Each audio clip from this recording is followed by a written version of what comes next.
Hello there, my name is Rachel. The first time seeing my channel, I used to review cartoon series, anime series, so something completely random. And today we talk about Crossing Swords Season 2 from Hulu.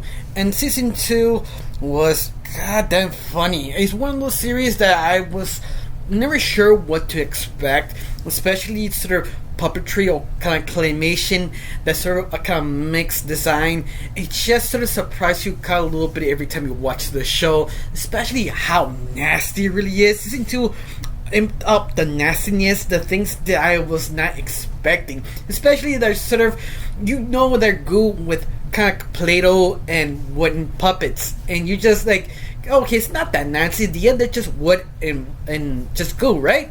But the more they keep just giving voices and making movement, the more you just like, oh god, no, why? Why? But at the very end, I did have my fun watching this series, especially Patrick.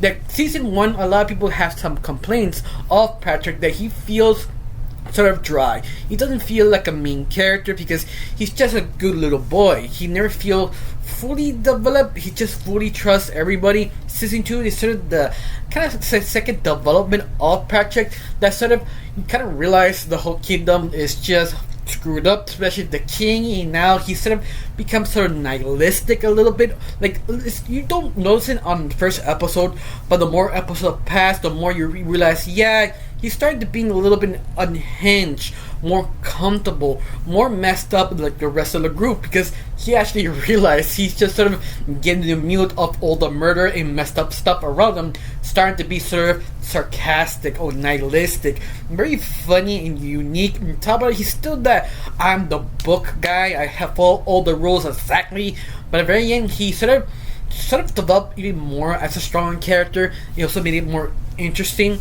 But not just him, also the other side characters, especially the king and queen, realizing their sort of relationship is not working either. Like, they have to sort of kind of develop their relationship to realize why they still together, not because politics, be really honest and actually loving with each other. Especially how the king lost the queen for a day or whole episode by a sexual device. If you've seen the episode, you know what I'm talking about.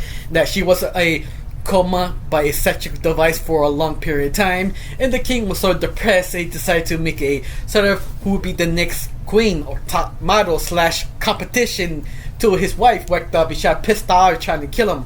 But once more, that was sort of hilarious, but at the same time you do understand these two really love each other, even in sort of a weird messed up way, especially how the whole kingdom are basically broke. You've started the season 2, they do talk about they had to find money because the whole kingdom, they're broke because of the companies of the government, or aka the king and queen, till they find this sort of crystals. They actually has a lot of money, but these crystals are cursed.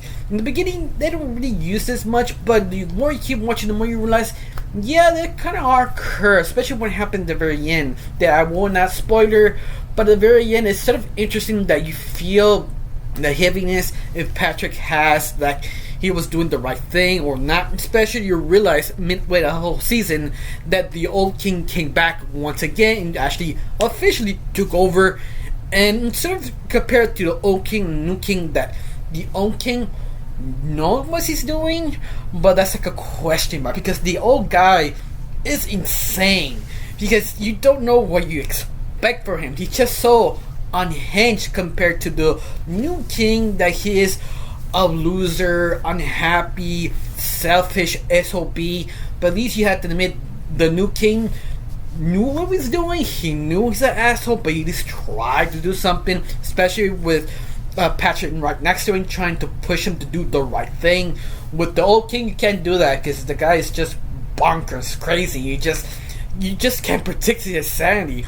But once more, I just love this show, even if that's just so nasty at times. I mean, god damn.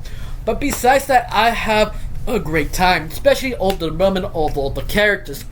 Many characters you don't expect actually have self-development, but at the very end, it just works. It just enjoy it. Especially you realize at the very end, you're just watching a bunch of puppets talk to each other using a lot of goo and nasty stuff, and that's it. I mean, you can't really say nothing really negative. If you just don't like nasty type of humor, that's the only thing part of you will not feel that comfortable if you're that type of person. But oh, that you're just me, you're just unhinged, you just enjoy this type of crap, I highly recommend it. Especially, I love season 2. I don't know you, how you felt. You feel like the story was great, was bad, was something? Tell me down below, let me know. I really got nothing else to say. Just thanks for watching. Don't forget to subscribe and have a wonderful day. Bye.